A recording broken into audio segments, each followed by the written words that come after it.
अब तुम्हारी बारी है। तो कालीमन ने कहा प्रभु मैं क्या करूं? नारद जी कहते हैं सुनो, कार्य कर्तव्य न सिद्धते न च मनोरथे सुप्तम सिंहस्य प्रवसति न मुखे मृगा। अर्थात कार्य करने से सिद्ध होता है, सोचने से नहीं। सोते हुए सिंह के मुंह में कहीं हिरण नहीं प्रवेश करते हैं, दौड़ के पकड़ना पड़ता है। और कहा अब एक काम करो, और क्या करो?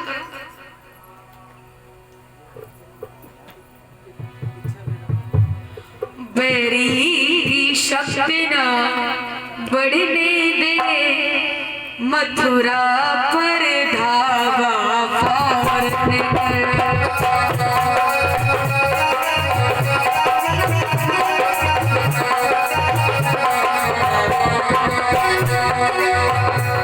बैरी की शक्ति न बढ़ने दे, मथुरा पर धावा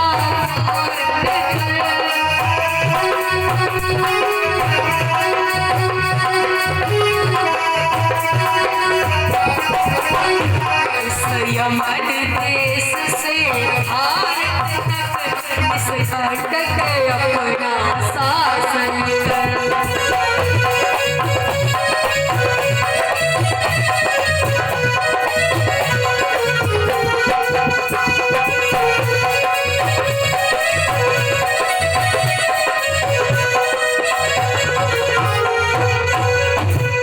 आज ऋषि नारद ने कहा अब तुम भी युद्ध के लिए तैयार हो जाओ, अब तुम्हारी बारी है।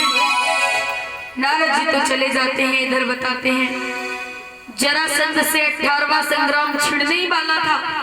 जरासंध आने वाला था पर आ नहीं पाया। तब तक नारद जी का भेजा हुआ वीर कालीमन 3 करोड़ मलेच्छों के साथ आ, क्योंकि नारद जी ने सोचा जरासंध से तो युद्ध चल ही रहा है, साथ में इसे भी लपेटवाया जाए, जल्दी से ये भी मरे। तो आज नारद जी ने कालीमन को समझाया और कालीमन 3 करोड़ मलेच्छों के साथ आया। भगवान कृष्ण ने सोचा अब क्या किया जाए। आज इस कालीमन ने आकर हमें घेर लिया है। बलराम जी से मिलकर विचार करते हैं कि जरासंध भी कल परसों में आने वाला होगा, और अगर हम इससे युद्ध करने में लग गए तो कितनी अपार सेना, 3 करोड़ मलेच्छ इतनी जल्दी थोड़ी ना मर जाएंगे। और अगर हम इससे युद्ध कर रहे हो उसी समय अगर कहीं आ गया जरासंध, या तो हमारे परिवार वालों को मार देगा या कैद कर अपने यहाँ ले जाएगा। तो क्या किया जाए? तो भगवान कृष्ण और बलराम ने आपस में विचार किया कि हम एक ऐसा नगर बसाएंगे जिसमें कोई मनुष्य प्रवेश ना कर सके। तो आज भगवान ने विश्वकर्मा की सहायता से समुद्र के भीतर 48 कोस लंबा चौड़ा नगर बसाया, जिसका नाम द्वारिका रखा। और भगवान ने अपनी महाशक्ति योग माया के द्वारा अपने स्वजन संबंधियों को द्वारिका में भेज दिया। शेष प्रजा जो बच गई थी मथुरा में, उसकी रक्षा के लिए बलराम जी को छोड़ दिया। और भगवान अकेले ही, कोई अस्त्र शस्त्र नहीं है, कोई रथ नहीं है, कोई सेना नहीं है, अकेले ही मथुरा के मुख्य द्वार से बाहर निकले, पैदल जा रहे हैं। जब कालीमन ने देखा रे ये तो बिना अस्त्र शस्त्र के पैदल आ रहा है, तो उसने सोचा मैं भी बिना अस्त्र शस्त्र के लड़ूंगा। भगवान कृष्ण कालीमन की तरफ जा रहे थे और जैसे ही कालीमन ने रथ से छलांग लगाई, भगवान की तरफ बढ़ा, तब तो भगवान दूसरी ओर मुंह करके दौड़ पड़े और भगवान का नाम रणछोड़ भगवान पड़ा। बोले रणछोड़ भगवान की जय हो। आज रणछोड़ भगवान रण का मैदान छोड़कर भाग खड़े हुए। कालीमन कह रहा है ठहरो ठहरो, मैं तुम्हें जीवित नहीं छोड़ूंगा। भगवान बोले पकड़ सको तो पकड़ लो, मैं ठहरने वाला नहीं हूं। यूं कह कर मोहन भाग चले, पीछे पीछे बहने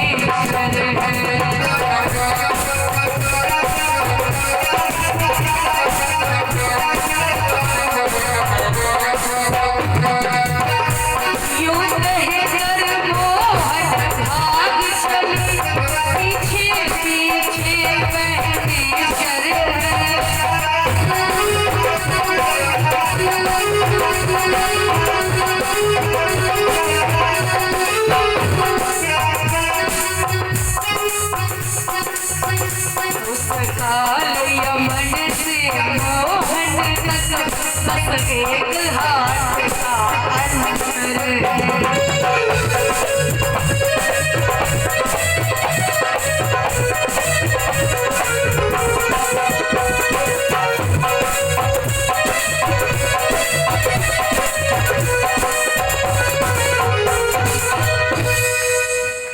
आज रण छोड़ भगवान लीला करते हुए भाग रहे हैं। कालीमन पग पग पर यही समझ रहा है अब पकड़ा, परंतु भगवान ऐसे भागे कि कालीमन पकड़ नहीं पाया और भगवान उसे भगाते हुए बहुत दूर एक पहाड़ की गुफा में ले गए, जहां मानधाता का पुत्र मुचकुंद सो रहा था।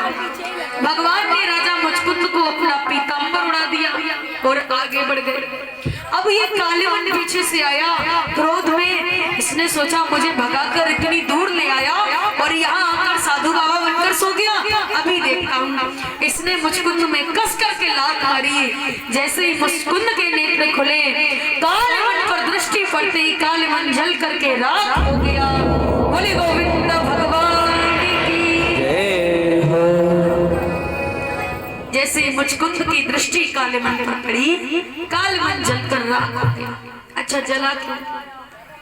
क्योंकि बताते हैं जब देवता असुरों से एक बार अत्यंत परेशान हो गए तो उन्होंने राजा मुचकुंद से अपनी सहायता के लिए प्रार्थना की। राजा मुचकुंद ने काफी समय तक उनकी सहायता की। जब सेनापति के रूप में स्वामी कार्तिकेय जी उनको मिल गए तो देवताओं ने मुचकुंद से कहा अब आप विश्राम करो और आपको सोने से जो कोई जगाएगा वो जलकर राख हो जाएगा। यही कारण था जो कालीमन जलकर राख हो गया। बोले भक्तवत्सल भगवान की जय। इधर बताते हैं भगवान वापस मथुरा आए तो कालीमन की सेना मथुरा को घेरे पड़ी थी। भगवान ने सारी सेना का संहार किया और उसी समय जो वीरों के आभूषण धन आदि था सभी द्वारिका भिजवाने लगे। वे भिजवा नहीं पाया, रण के मैदान में ही थे, द्वारिका भिजवा रहे थे कि फिर 18वीं बार जरासंध 23 अक्षौहिणी सेना लेकर 17 बार भगवान ने हरा दिया, फिर 18वीं बार आ गया। अब भगवान कृष्ण और बलराम ने देखा कि जरासंध फिर से 18वीं बार आ गया है तो दोनों भाई सारा धन रणभूमि में छोड़कर मनुष्यों की भांति दौड़ पड़े। जरासंध ने देखा ये तो भागे जा रहे हैं तो जरासंध ने अपनी रथ सेना से उनका पीछा किया, रथ सेना से पीछा किया, परंतु कृष्ण और बलराम भागते हुए एक बहुत ऊंचे पर्वत पर चढ़ गए। 44 कोस ऊंचा पर्वत था।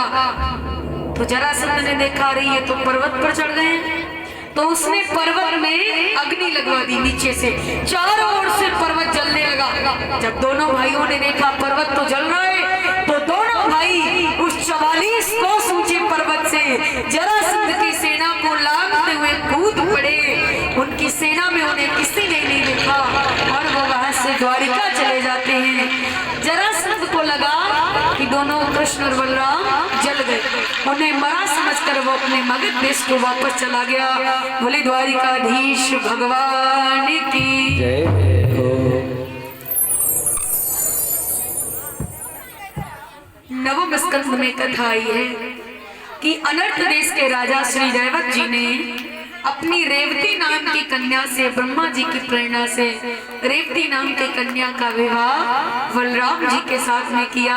बोले बलदेव जी महाराज की। अब ध्यान दें, जरासंध की कथा को यदि अध्यात्म दृष्टि से देखा जाए, यदि अध्यात्म चिंतन किया जाए तो महाराज जरासंध क्या है और मथुरा क्या है? तो बताया ये हमारा जो शरीर है ना मानवपुरी, यही मथुरापुरी है। और इस मानवपुरी मथुरा में 50वां अध्याय लगते ही, उत्तरार्ध शुरू होते ही, यानी 50 साल के बाद बुढ़ापे के आक्रमण प्रारंभ होने लगते हैं। जरा नाम बुढ़ापे का है, वृद्धावस्था के आक्रमण प्रारंभ होते हैं। जैसे भगवान पर जरासंध के आक्रमण प्रारंभ हुए तो हम पर भी जब बुढ़ापा आक्रमण करता है, जैसे भगवान ने 17 बार हराया, हम भी खूब चमनप्राश खा खा कर टक्कर लेते हैं ना, लेकिन इससे कहाँ तक लड़ोगे? ये तो पीछा छोड़ने ही वाला नहीं है। भगवान ने 17 बार हरा दिया तो फिर 18वीं बार आ गया, तो भगवान को भी मथुरा छोड़नी पड़ी और दूसरा नगर बसाना पड़ा द्वारिका। कब? जब जरासंध काल के साथ आया, काल ने मनाया। ऐसे ही हम पर भी जब बुढ़ापा काल के साथ आता है तो हम भी ये शरीर छोड़कर दूसरा शरीर धारण करते हैं। जैसे पुराने वस्त्र त्याग कर नए वस्त्र धारण करते हैं, ठीक उसी तरह से भगवान ने भी मथुरा को छोड़ा और दूसरा नगर बसाया द्वारिका। बोले द्वारिकाधीश महाराज की जय। लेकिन अब हाँ, लोग कहते हैं और सही भी कहते हैं, क्या कहते हैं कि महाराज बुढ़ापा तो पता ही नहीं लगता कब आ जाता है। अच्छा, पता लगा कि बुढ़ापा तो पता ही नहीं लगता कब आ जाता है, और पता तो तब लगता है कब जब बुढ़ापा आ जाता है। लेकिन ऐसा नहीं है कि पता ना लगे। जब बुढ़ापा आता है तो परमात्मा नोटिस भेजता है। कैसे? आपने नाम सुना होगा राजा भोज का। राजा भोज एक बार अपने गांव की गली में घोड़े पर सवार होकर आ रहे थे, तो राजा भोज ने देखा सामने से एक वृद्ध माता जी लाठी का सहारा लिए हुए चली आ रही थी, जिनकी कमर झुक गई थी, चला नहीं जा रहा था, सर नीचे के हुए चली आ रही थी। अब राजा भोज ने दूर से देखा, सोचने लगा मालूम पड़ता है इन माता जी का इस गली में कुछ खो गया है, जो ये सर नीचे किए हुए और ढूंढती हुई चली आ रही है। राजा भोज माता जी के पास पहुंचा, घोड़े को रोका और पूछने लगा कि झुक झुक चाले डोकरी, काकी काड़ी खोज, और क्या तेरा कुछ खो गया? पूछे राजा।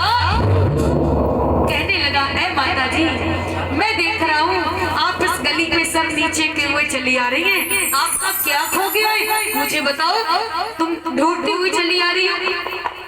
ओहो, उन माता जी ने सोचा मालूम पड़ता है अभी इसे पता नहीं है। उन्होंने कहा, सुन राजा भोज, तू कह रहा है झुक झुक चाले डोकरी काकी काड़े खोज, तो सुन राजा भोज, मेरे से तो ऊपर गई काकी काड़ू खोज और टोकर से भी जाएगी मत इतरा में। कहने लगी है राजा भोज, किसी दिन मैं भी तेरी तरह इन्हीं गांव के गलियों में सर उठाकर चला करती थी, और इन्हीं गलियों में आते जाते पता नहीं लगा कब बुढ़ापा आ गया, और पता तो तब लगा कब कि आएगा बुढ़ापो तब जानी कि धोखा दे गई जवानी।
जब स्कूल या कॉलेज में छुट्टी होती है तो नोटिस आता है क्लासरूम में, है ना, कि छुट्टी है। तो आज परमात्मा ने नोटिस भेजा, पहला नोटिस भेजा, और क्या? पहला बुढ़ापा बालों पे आया, पहला बुढ़ापा बालों पे आया, बालों पे आया,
जो काले बाल थे ना सफेद होने लगे। तो परमात्मा ने कहा अब तूने जितने काले कर्म किए हैं मेरे भजन के द्वारा, मेरी भक्ति के द्वारा उन्हें सफेदी में बदल दे। इसने कहा अभी मैंने किया ही क्या है, तो डाई करवा लिया, ब्लैक कलर करा लिया। जो सफेद बाल होने लगे फिर काले करा लिए।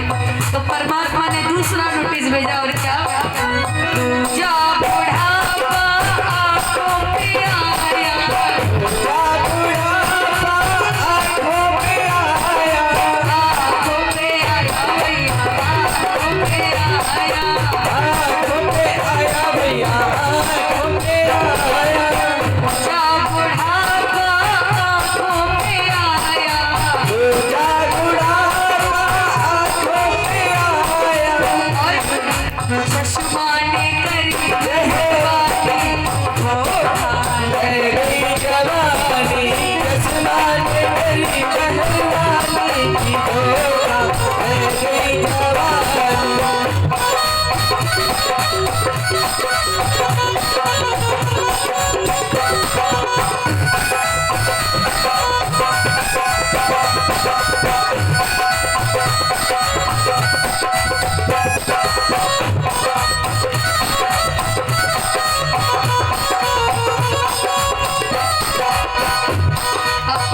जब परमात्मा ने दूसरा नोटिस भेजा आंखों से कम दिखाई देने लगा, तो परमात्मा ने कहा तुम बाहर का देखना बंद कर, आंखें बंद करके बैठ जाओ और मेरा भजन कर।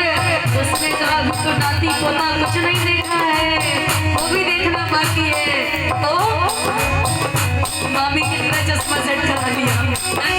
तो परमात्मा ने कहा ये ऐसे नहीं मानेगा, तो तीसरा नोटिस भेजा और कहा जा बुढ़ापा कानों पे आया, जा बुढ़ापा कानों पे आया, कानों पे आया, कानों पे आया, कानों पे आया, कानों पे आया, जा बुढ़ापा कानों पे आया, जा बुढ़ापा कानों पे आया, पिया ने करी मेहरबानी,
जब परमात्मा ने तीसरा नोटिस भेजा कानों से कम सुनाई देने लगा, तो परमात्मा ने कहा तो तुम बाहर का सुनना बंद कर, अपने हृदय में मेरी आवाज को सुन, मेरा ध्यान कर।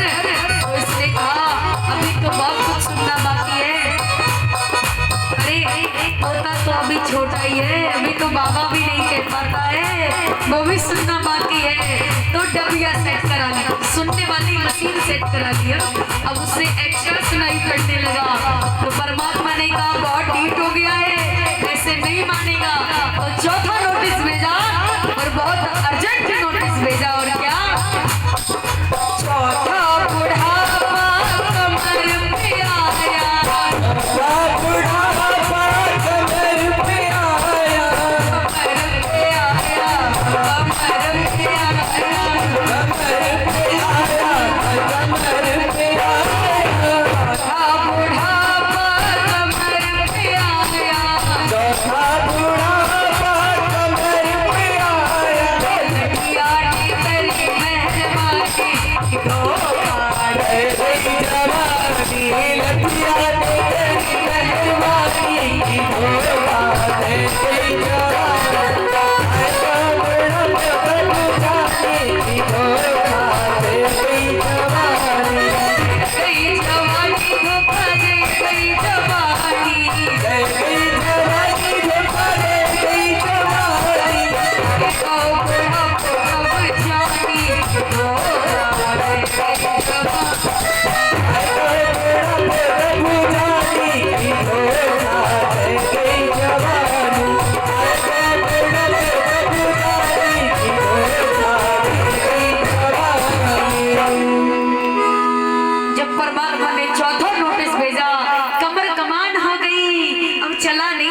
चाहता है अब तो तू एक आसन पर बैठ जा, अब तो मेरा भजन कर, अब ज्यादा चलने की जरूरत नहीं है। तो ये कहता है अभी मैं चलाई कहाँ, अभी तो हरिद्वार जाना बाकी है, अरे अभी तो एक नाती का विवाह करना भी बाकी है, बारात में भी जाना है। तो लाठी का सहारा ले लिया, भजन नहीं। हमें चाहिए जब वृद्धावस्था आ जाए तब तो भगवान का भजन करो, प्रभु को याद करो। अब देखिए ये कितने बहाने बनाता है पर भजन नहीं करता।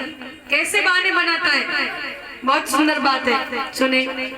एक बार एक सज्जन अपने घर के बाहर बैठे हुए थे। अब जैसे हमारे वो परीक्षित जी का मकान है ना, तो घर के बाहर जगह है और रोड भी जा रहा है, तो ऐसे ही रोड जा रहा था और घर के बाहर बैठे हुए थे सुबह सुबह धूप में। तो वहां से एक महात्मा जी गुजरे। जब उन सज्जन ने महात्मा जी को दिखाया तो महात्मा जी को बुलाया, प्रणाम किया, आसन दिया, बोले विराजिए महाराज। और बोले महाराज अब तो हमारा भी मन होता है कि हम बाबा हो जाएं। बोले अरे वाह ये तो बहुत अच्छी बात है, आपसे किसने कहा हो जाइए। अरे बोले पूरी बात तो सुनिए। बोले क्या?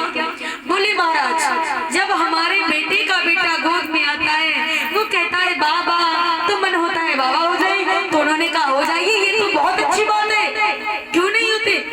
तो बोले अरे महाराज बात तो सुनिए। बोले सुनाइए। बोले जब महाराज हमारे बेटे का बेटा गोद में आता है कहता है बाबा बाबा, तो मन होता है बाबा हो जाए। तो कहा होते क्यों नहीं? कहा महाराज कारण ये है जब बेटी का बेटा गोद में आता है वो कहता है ना ना ना ना, बस तभी मन बदल जाता है। कितने उपाय करता है लेकिन भजन नहीं करता। अब कुछ लोग कहते हैं जवानी में भजन क्यों करें, अरे अरे जब बुढ़ापा आएगा तो कर लेंगे। अब ध्यान देना, लोग कहते हैं अरे जवानी में भजन क्यों करें, अब जब बुढ़ापा आएगा तो कर लेंगे। लेकिन क्या कोई एग्रीमेंट है बुढ़ापा आएगा? लिखवा कर लाए हो क्या? अरे जीवन का कोई भरोसा नहीं है प्यारे, इसीलिए जब भी समय मिले प्रभु का भजन करो, प्रभु को याद करो।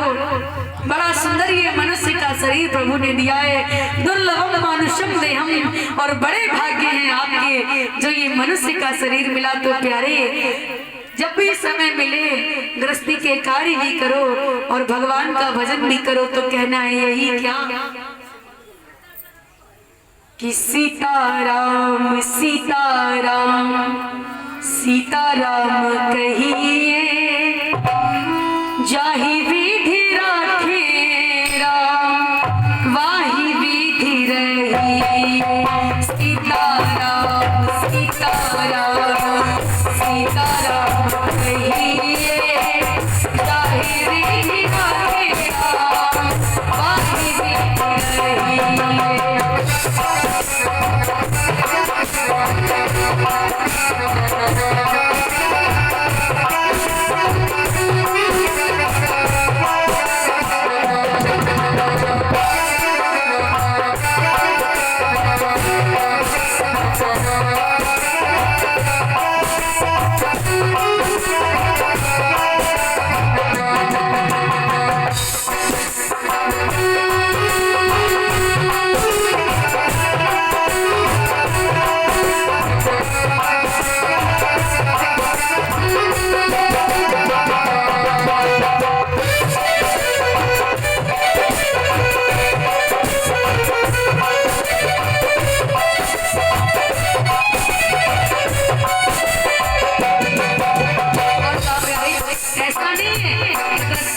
नहीं करने हैं, सिर्फ भजन करना है।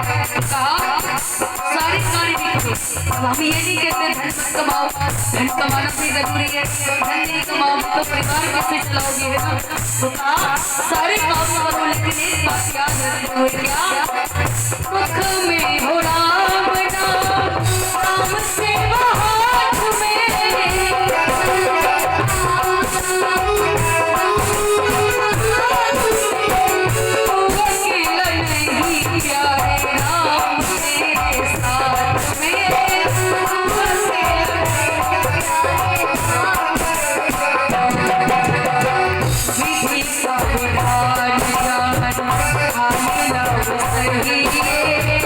विधि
किया तो होगा क्या?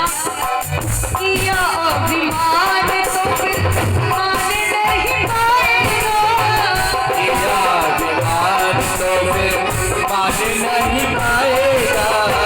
होगा प्यारे वही जो श्री राम जी को बनाएगा, होगा प्यारे वही जो श्री राम जी को पाएगा।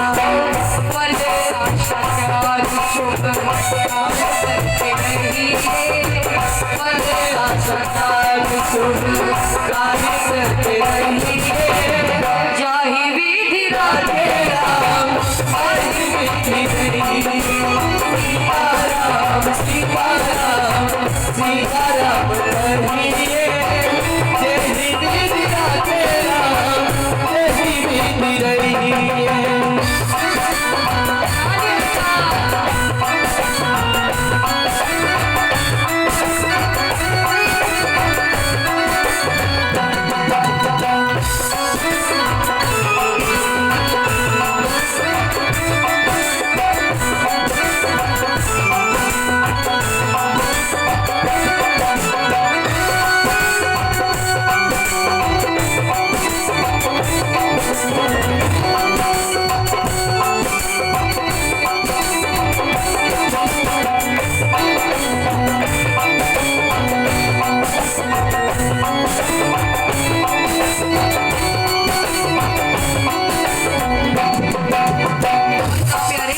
डरने की कोई जरूरत नहीं है, भजन करो और जब आप भजन करोगे तो प्रभु आपका रक्षा करेंगे। और यही करना, यही कहना है प्रभु से क्या? जिंदगी की डोर सो हाथ दीननाथ के, जिंदगी की डोर सो हाथ दीननाथ के, पहलो मेरा के चाहे छोड़ी पहलो मेरा के चाहे छोड़ी निवास रे। और आपको क्या करना है? धन्यवाद निर्विवाद राम राम कहिए, धन्यवाद निर्विवाद राम राम कहिए, जाहि विधि राधे राम, हरि विधि कहिए, सीताराम सीताराम सीताराम कहिए, जय विधि राधे राम, जय विधि रहिए।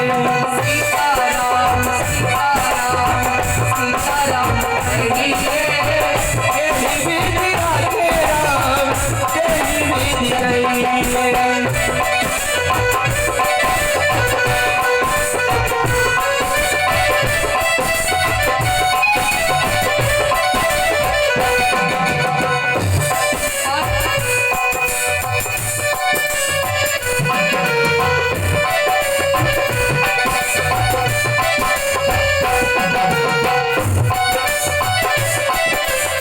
करना क्या है? किसी से कोई उम्मीद नहीं करनी है, दुनिया से कुछ नहीं मांगना है। मांगना है तो भगवान से ही कहना है, भगवान से ही मांगना है। क्या आशा एक राम जी से दूसरी आशा छोड़ दे, आशा एक राम जी से तुझे आशा छोड़ दे, आशा एक राम जी से दूसरा नाता छोड़ दे, आशा एक राम जी से तुझा नाता छोड़ दे। साधु संग राम संग अंग अंग रंगिए, साधु संग राम रंग अंग अंग रंगिए, जाहि विधि राधे राम, जाहि विधि राधे राम, वही विधि रहिए। सीताराम सीताराम सीताराम कहिए, जाहि विधि राधे राम, जाहि विधि रहिए, सीताराम सीताराम सीताराम कहिए,